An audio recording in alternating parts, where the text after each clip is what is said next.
Hello সবাইকে, আশা করি সবাই ভালো আছেন। আজকের এই ভিডিওতে আমরা ফ্রিল্যান্সিং নিয়ে যা কিছু জানার আছে পুরো পৃথিবীতে সব কিছু জানার চেষ্টা করব। ফ্রিল্যান্সিং কিভাবে করে, ফ্রিল্যান্সিং করে কিভাবে মাসে 5-10 হাজার ডলার আয় করা যেতে পারে, ফ্রিল্যান্সিং শুরু করবো কেমনে, কোথায় যাব, কাজ পাবো কেমনে, কে কাজ দিবে, কেন কাজ দিবে, ফ্রিল্যান্সিং কী জিনিস, করে কি হবে, না করলে কি হবে, লাভ কি, ক্ষতি কি, মোটামুটিভাবে যা কিছু জানার আছে ফ্রিল্যান্সিংয়ের ব্যাপারে সব কিছু আমরা জানার চেষ্টা করবো এই একটা ভিডিওতে। ভিডিওটা একটু বড় হবে কারণ আমি নিচে টাইম স্ট্যাম্প দিয়ে দেবো যারা ইউটিউবে দেখবেন তাদের জন্য।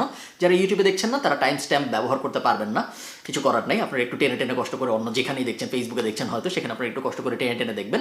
ভিডিওটা যদি মনে হয় আপনাদের উপকারে এসেছে, ভিডিওটা পুরোটা দেখার পরেই তো আসলে বুঝবেন উপকারে এসেছে নাকি, বাট যদি মনে হয় উপকারে এসেছে অবশ্যই চেষ্টা করবেন ভিডিওটা শেয়ার করতে আপনার বন্ধুদের সাথে বা আপনার ফ্রেন্ড লিস্টের মানুষজনদের সাথে। তার কারণ ফ্রিল্যান্সিংয়ের ব্যাপারে আনফর্চুনেটলি 10 বছর 15 বছর ফ্রিল্যান্সিংয়ের দুনিয়ায় বাংলাদেশের প্রবেশের পরেও অনেক ধরনের মিসকনসেপশন আছে, অনেক ধরনের ভুল ধারণা আছে এবং এই কারণে ফ্রিল্যান্সিং বিষয়ে অনেক ধান্দাবাজিও হয়।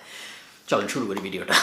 ফ্রিল্যান্সিং শিখতে হলে অবশ্যই ভালো গিটার বাজাতে পারতে হবে। যে ভালো গিটার বাজাতে পারে না সে কখনোই ভালো ফ্রিল্যান্সার হতে পারে না, ইটস আ ফ্যাক্ট।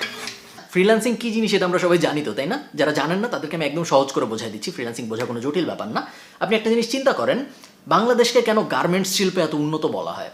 এটা বলার কারণ হলো বাংলাদেশে খুব কম দামে গার্মেন্টস বানায় বাংলাদেশ এক্সপোর্ট করতে পারে। গার্মেন্টস বলতে আমি জামা কাপড় বোঝাচ্ছি। সো ধরেন কথার কথা, এই যে জামাটা আমি পরে আছি, এই জামাটার গায়ে বিড়ালের লোম লেগে আছে, এখন এই জামাটা আমি H&M থেকে কিনেছিলাম, আমার হয়তো 15 ইউরো খরচ হয়েছিল জামাটা কিনতে। 15 ইউরো মানে 1500 টাকা। H&M এর এই জামাটা বানাইতে $1 খরচ হওয়ার কথা না, 1 ইউরো খরচ হওয়ার কথা না। কেন? তার কারণ H&M জামাটা আয়ারল্যান্ডে বসে বানায় নাই। H&M এরকম লাখ লাখ জামা বাংলাদেশ টাইপ দেশ থেকে বানায় জাহাজে করে নিয়ে আসছে। যেই বাংলাদেশের গার্মেন্টসটা এই জামাটা বানিয়ে দিয়েছে, ওই বাংলাদেশের গার্মেন্টসটা একটা ফ্রিল্যান্সার। H&M বাংলাদেশ থেকে এই জামাটা বানায় নিয়ে আসছে। H&M এই জামাটা আউটসোর্স করেছে, অন্য আর একটা দেশ থেকে সোর্স করে নিয়ে আসছে। বোঝাতে পারছি আমি আপনাকে? ওটা হলো আউটসোর্সিং। আর বাংলাদেশের গার্মেন্টসটা যেটা করলো, উনার পার্সপেক্টিভ থেকে চিন্তা করলে এই জিনিসটা ফ্রিল্যান্সিং। এই সেম ব্যাপারটা আগে শুধু ফিজিক্যাল গুডস নিয়ে করা যেত, যে জিনিসগুলো ধরা ছোঁয়া যায় ওই জিনিসগুলো নিয়ে করা যেত। আমার পেঁয়াজ দরকার, আমি অমুক দেশ থেকে যে দেশে পেঁয়াজ সস্তা নিয়ে আসলাম। আমার জামা দরকার, আমি দেখলাম কোন দেশে জামা আসলে সস্তায় বানানো যায়, কোন দেশে লেবারের খরচ কম, ওই দেশ থেকে আমি সস্তায় জামা নিয়ে আসলাম। ইন্টারনেটের পেনিট্রেশনের পরে সুবিধাটা যেটা হয়েছে, এই জিনিসটা এখন ডিজিটাল জিনিসপত্র নিয়েও করা যায়। আগে যদি অনেক আগে এক সময় যদি আমার ওয়েবসাইট দরকার হইতো, আমি আয়ারল্যান্ডে বসে আছি, আমার একটা ওয়েবসাইট দরকার, আমার আয়ারল্যান্ডেরই একজনকে খুঁজে বের করতে হইতো যে আমাকে ওয়েবসাইটটা বানায় দিবে।